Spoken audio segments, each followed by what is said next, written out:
Merci Arnaud et bonjour Alessandro. Donc Alessandro, tu es avec nous aujourd'hui pour cette radio learning. Radio learning qui est consacrée au thème suivant, le learning vecteur d'innovation et de changement.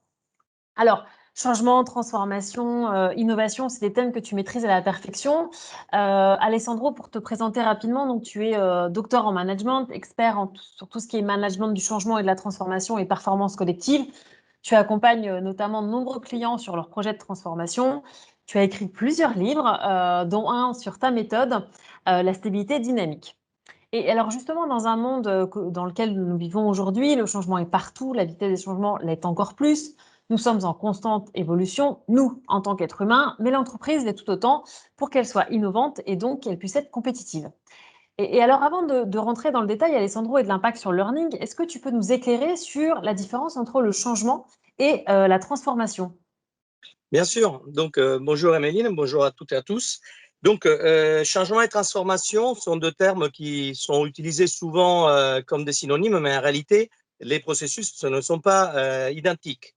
Dans le changement, nous sommes dans un contexte qui est stable, dans lequel il n'y a pas de modification importante de ce qu'on appelle le paradigme, c'est-à-dire le mode de fonctionnement général du contexte.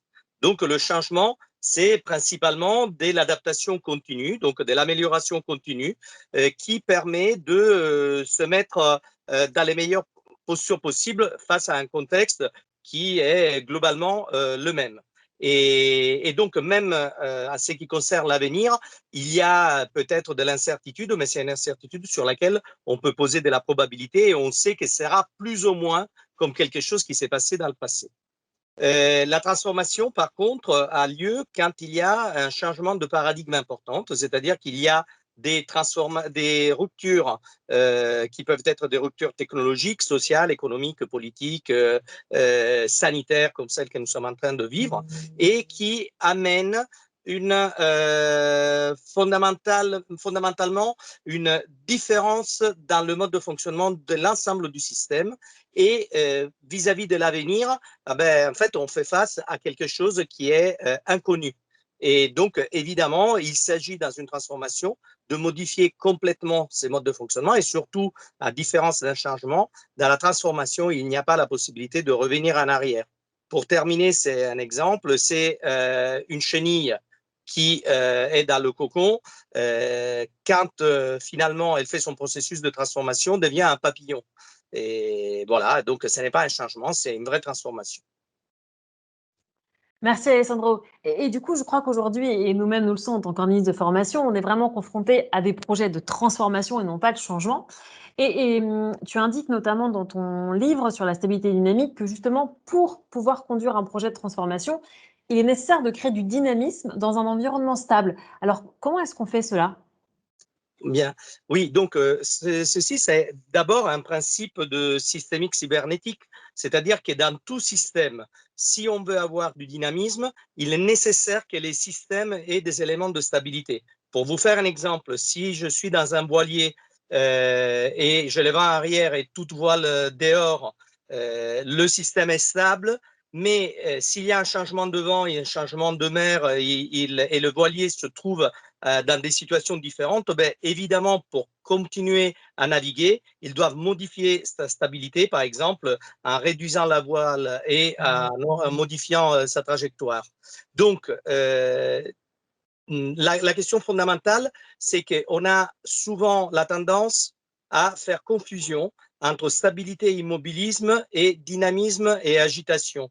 La logique de la stabilité dynamique, c'est la logique du fonctionnement de tous les systèmes vivants qui ont besoin d'avoir des bases, des repères, et en même temps, ils ont besoin d'avoir un dynamisme qui permette d'évoluer en accord avec l'environnement. Donc, comment faire pour créer ces éléments de stabilité et de dynamisme? Ben, la stabilité, dans la méthode que j'ai développée dans mon doctorat, la stabilité, ça se traduit par la définition explicite, collective évidemment, et claire et mise en communion par tous de deux éléments fondamentaux qui sont l'enjeu.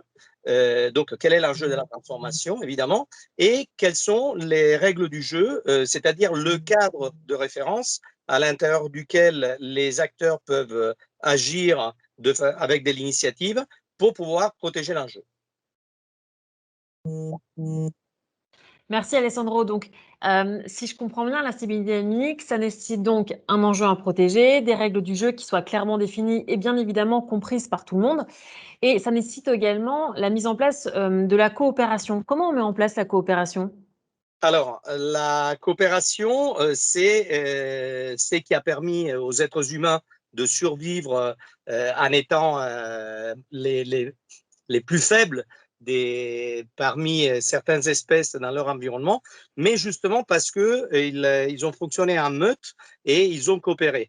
Mais paradoxalement, la coopération, ce n'est pas quelque chose qui est inné ni naturel chez les êtres humains, et on le voit très bien dans notre quotidien, comment c'est difficile de coopérer avec les autres.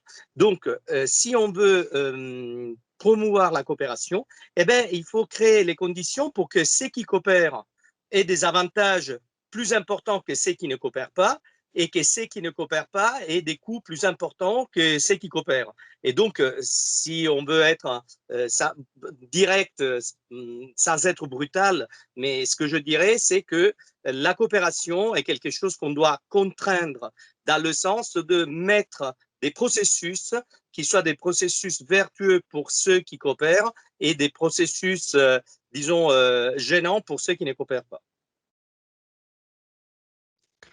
Donc, on a un enjeu, des règles du jeu, de la coopération. Et alors, si je continue, une fois qu'on a ces trois éléments, ça permet de favoriser la créativité et donc nous permettre d'être innovants? Oui, exact. Avant d'arriver à la créativité, la troisième étape, c'est introduire donc du dynamisme. Pour introduire du dynamisme, il faut que les gens aient de l'esprit d'initiative.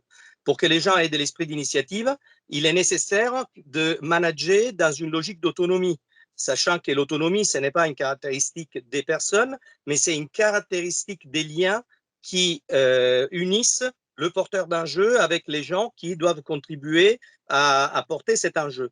Et donc, l'autonomie, c'est important parce que ça permet à chacun d'avoir l'initiative de initier des choses pour la protection de l'enjeu ou réguler les initiatives des autres.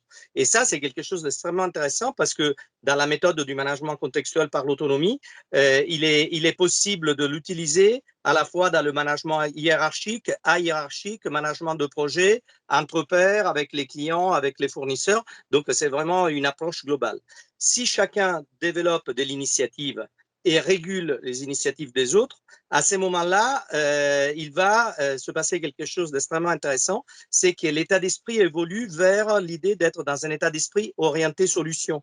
C'est-à-dire qu'à chaque fois qu'on fait face à un challenge, à une difficulté, à une problématique, l'état d'esprit, ce n'est pas de chercher quelles sont les causes qui amènent de la culpabilité, de la boucle émissarisation, mais plutôt d'amener les gens à se dire qu'est-ce que je peux faire moi, quelles initiatives je peux prendre, quelles solutions je peux apporter pour apporter une réponse. Et ça amène de la compétitivité et évidemment, ça amène de l'innovation qui devient un état d'esprit qui est continu dans le temps.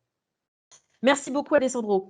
Donc on l'a vu, la mise en place de la stabilité dynamique, ça repose sur 4 éléments. Ces 4 éléments s'inscrivent dans un processus en plusieurs étapes, hein. C'est un processus assez long dans le temps pour que les équipes et l'entreprise adhèrent à tout ça. Il y a une vraie logique d'investissement et d'ailleurs Alessandro, tu accompagnes de nombreux clients et notamment des clients avec lesquels nous travaillons sur cette logique d'investissement et cette mise en place d'une stabilité dynamique. Tout à fait. Et il s'agit de construire des véritables programmes de learning qui sont des programmes qui, évidemment, s'ils sont faits en avance de phase, sont encore plus efficaces parce que ça demande du temps pour installer et déployer les logiques, les outils, parce que c'est des programmes riches en outils, un regard différent, un regard décalé, un regard complémentaire, une approche méthodologique et surtout avec des mises en œuvre sur le terrain qui se passe dans les intercessions avec du coaching, du co-développement, des expériences terrain en équipe croisée. Et donc, c'est vraiment quelque chose qui doit être fait sur mesure et accompagné, parce que c'est un peu comme le thé, pour qu'une transformation réussisse, il y a besoin que l'infusion se fasse de façon efficace et qu'à un certain moment, ça puisse se lancer avec efficacité. Et justement, pour rebondir par rapport à ça, quand tu mènes ces actions de learning sur la mise en place d'une stabilité dynamique, c'est bien évidemment avec de l'innovation dans la manière de faire, dans la manière de mettre en place ce processus. Tout à fait, c'est de l'innovation qui est de l'innovation pédagogique en utilisant différentes approches, mais c'est aussi de l'innovation managériale parce que c'est des programmes dans lesquels on mélange des niveaux hiérarchiques, on mélange des départements, on mélange des métiers, on mélange des entreprises. Quand il y a des groupes multi-entreprises, on mélange des entreprises parce que l'idée, c'est d'amener à réussir à construire un langage commun qui est un langage commun fait de processus que les gens connaissent et qui permettent de fluidifier la mise en place tout en gardant les repères finaux qui c'est pour quelle finalité, pour quels enjeux on fait tout ça. Merci beaucoup Alessandro. Merci à toi.